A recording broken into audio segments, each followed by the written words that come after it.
ఏపీలో ఎమ్మెల్యే కోట ఎమ్మెల్సీ అభ్యర్థులు ఖరారు అయ్యారు. టీడీపీ నుంచి సి రామచంద్రయ్య పేరును ప్రస్తావించగా జనసేన నుంచి హరిప్రసాద్ ఎంపికయ్యారు.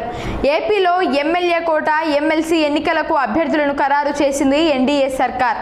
ఎమ్మెల్యే కోటాలో 2 ఎమ్మెల్సీ స్థానాలకు ఉప ఎన్నికలు జరగనుండగా ఇప్పటికే ఎన్నికల నోటిఫికేషన్ సైతం విడుదలైంది. జూలై 12న ఎమ్మెల్సీ ఎన్నికలు జరగనున్నాయి. దీంతో ఎన్డీఏ అభ్యర్థులను ఖరారు చేసింది.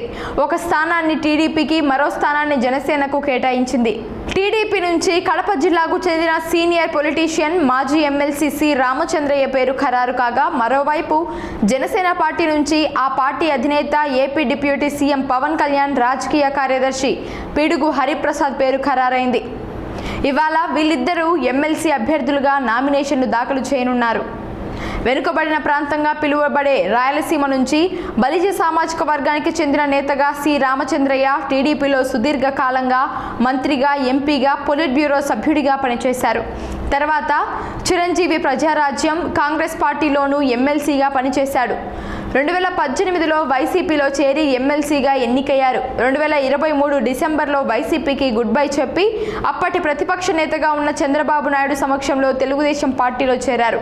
దీంతో అనర్హత వేటు వేశారు శాసన మండలి చైర్మన్. ఈ క్రమంలో ఉప ఎన్నికలు అనివార్యమయ్యాయి. జనసేన పార్టీ అభ్యర్థి పి హరిప్రసాద్ జర్నలిస్టుగా పనిచేశారు. పవన్ కళ్యాణ్ జనసేన పార్టీ ఆవిర్భావం తర్వాత జనసేన పార్టీ మీడియా హెడ్గా, పవన్ కళ్యాణ్ రాజకీయ కార్యదర్శిగా పార్టీకి సేవలు అందిస్తున్నారు. ఇక అసెంబ్లీలో బలబలాలను పరిశీలిస్తే ఈ 2 స్థానాలు కూటమి ఖాతాలోకి వెళ్లే అవకాశం ఉంది. వైసీపీకి కేవలం 11 మంది ఎమ్మెల్యేలు మాత్రమే ఉన్న నేపథ్యంలో పోటీలో ఉండే అవకాశమే లేకుండా పోయింది. ఈ క్రమంలో ఈ 2 స్థానాలకు సంబంధించి అభ్యర్థుల ఎంపిక దాదాపు ఖరారైనట్లు తెలుస్తోంది. అయితే ఇప్పటికే శాసన మండలిలో మెజార్టీ సీట్లు ఉన్న వైసీపీని ఎదుర్కోవడానికి ఎన్డీఏ ప్రభుత్వానికి అదనంగా 2 సీట్లతో బలం పెరగనుంది.